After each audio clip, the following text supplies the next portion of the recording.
France के सम्राट Napoleon के युद्ध के किस्से बड़े मशहूर हैं। नेपोलियन को हारी हुई बाजी जीतने वाला बाजीगर कहा जाता है, लेकिन उसके आखिरी युद्ध का नतीजा चौंकाने वाला था। यह लड़ाई बैटल ऑफ वाटरलू के नाम से जानी जाती है। पुर्तगाल, स्पेन और ब्रिटेन की संयुक्त सेना से युद्ध में नेपोलियन को सरेंडर करना पड़ा था। जेलेंस्की को यूक्रेन में नेपोलियन जैसा मानने वालों की कमी नहीं। इसके पीछे की वजह सबसे चौंकाने वाली है। टेलीसीरीज के इस एपिसोड में देखिए नेपोलियन वॉर ऑफ वूंड्स।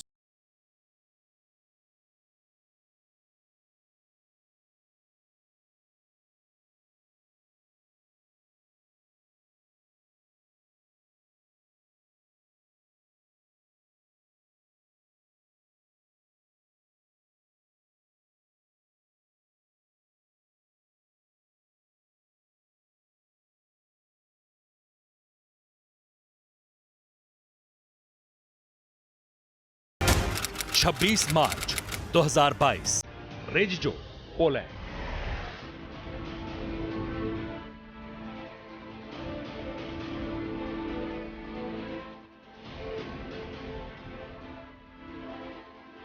यहां न बारूदी धमाके हैं, न मिसाइल की मार, न ही यूक्रेन जैसा हाहाकार, लेकिन पोलैंड के रेजजो शहर का पारा हाई है। दुश्मनी की आग में सुलगते सुपर पावर ने यहां दस्तक दी।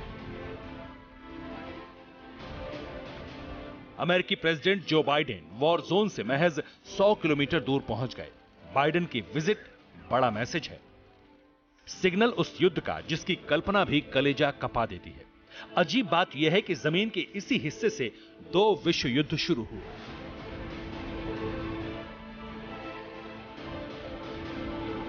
यूक्रेन के बॉर्डर से महज 100 किलोमीटर दूर पोलैंड के शहर में बाइडेन की मौजूदगी ने वर्ल्ड वॉर 3 की क्लियर पिक्चर दिखा दी है। बाइडेन की विजिट से रूस इस कदर बौखला उठा है कि परमाणु हथियार तान दिए। पुतिन आर्मी केमिकल हथियार के गोदाम खोलकर बैठ गई है। इन हथियारों के इस्तेमाल की नौबत आ गई है। मतलब परमाणु हमले का फरमान किसी भी खेमे से हो सकता है। ऐसे में 2 महाशक्तियों में टकराव होगा। प्रेसिडेंट बाइडेन के यूरोप दौरे से लौटते ही अमेरिका की एंट्री इस वॉर जोन में मुमकिन है।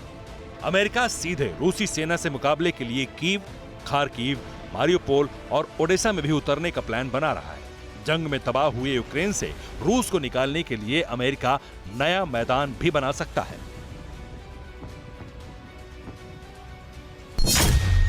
ऐसा इसलिए क्योंकि जहां अमेरिका और रूस के टकराव का मैदान बनता दिख रहा है, वो जगह यूक्रेन के पश्चिमी छोर पर जंग से पहले की खामोशी और शांत पड़ा समंदर है, काला सागर।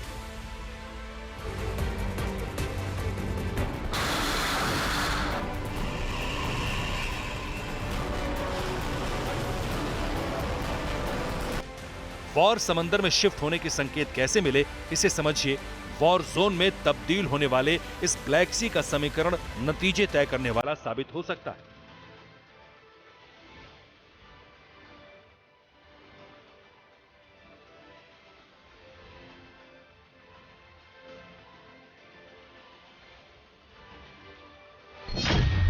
दरअसल ब्लैक सी के तट पर ही रूस है, लेकिन इसके अलग अलग छोर पर बल्गेरिया, जॉर्जिया, रोमानिया, यूक्रेन और तुर्की भी हैं। इनमें नाटो सदस्य देशों की सुरक्षा के लिहाज से अमेरिकी युद्धपोत ब्लैक सी में उस क्षेत्र तक भी दाखिल होते हैं जहां फ्री स्ट्रेट नहीं है। यूक्रेन में विध्वंस मचाने के बाद रूस के निशाने पर यूरोपियन यूनियन, नाटो मेंबर्स हैं। अमेरिकी नेवी रूस को इसी समंदर में चुनौती देगी, जिसके लिए दोनों नेवी रेडी है। इसलिए यूक्रेन के साथ इस वक्त सबसे ज्यादा तनाव ब्लैक सी में है, जहां अमेरिकन और रूसी नेवल फोर्स की भरमार है। जंगी जहाजों का डेरा है। मुमकिन है कि यह जंगी हलचल जल्द सच साबित हो, क्योंकि प्रेसिडेंट बाइडेन का यूरोप दौरा यूक्रेन रूस जंग में निर्णायक फैसला लेने के लिए हुआ है। यह फैसला रूस के खिलाफ है। अगर रूस और अमेरिका समंदर में एक दूसरे से सीधे टकराए तो कौन भारी पड़ेगा, ये भी जानिए।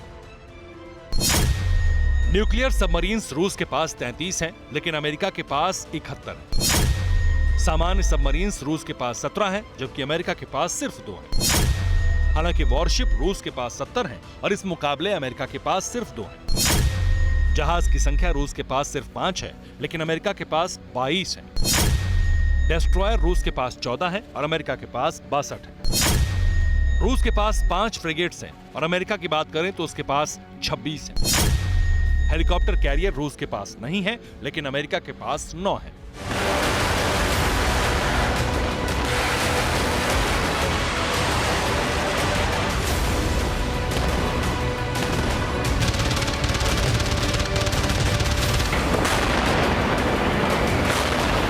इसके अलावा जंगी बेड़ों का फॉर्मेशन देखा जाए तो रूस की नेवी अमेरिका के मुकाबले मजबूत दिखती है। इसके अलावा एयरफील्ड से अटैकिंग वेपन्स को इस समुद्री ताकत से अगर जोड़ दिया जाए तब भी मुकाबले में रूस भारी पड़ता है। हालांकि नाटो से तुलना की जाए तो रूस की क्षमता कम हो जाती है। इतनी ताकतवर सेनाएं जब भिड़ेंगी तो यूक्रेन का क्या होगा, ज़ेलेंस्की का क्या होगा? तो जान लीजिए, जब पुतिन के दुश्मन उन पर एटम बम दागने की सोचेंगे भी उससे पहले अटैक होगा।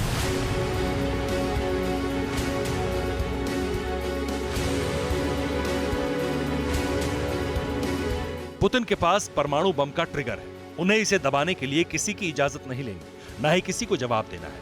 ये अधिकार साल 2014 में ही पुतिन ने अपने हाथ में ले लिया था। क्रीमिया युद्ध के बीच पुतिन ने न्यूक्लियर हथियार इस्तेमाल करने का अधिकार अपने पास रख लिया।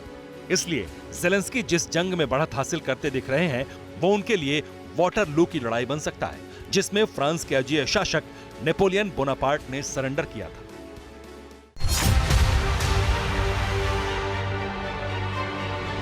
परवाह देश की, सोमवार से शुक्रवार रात 10 बजे TV9 भारतवर्ष पर।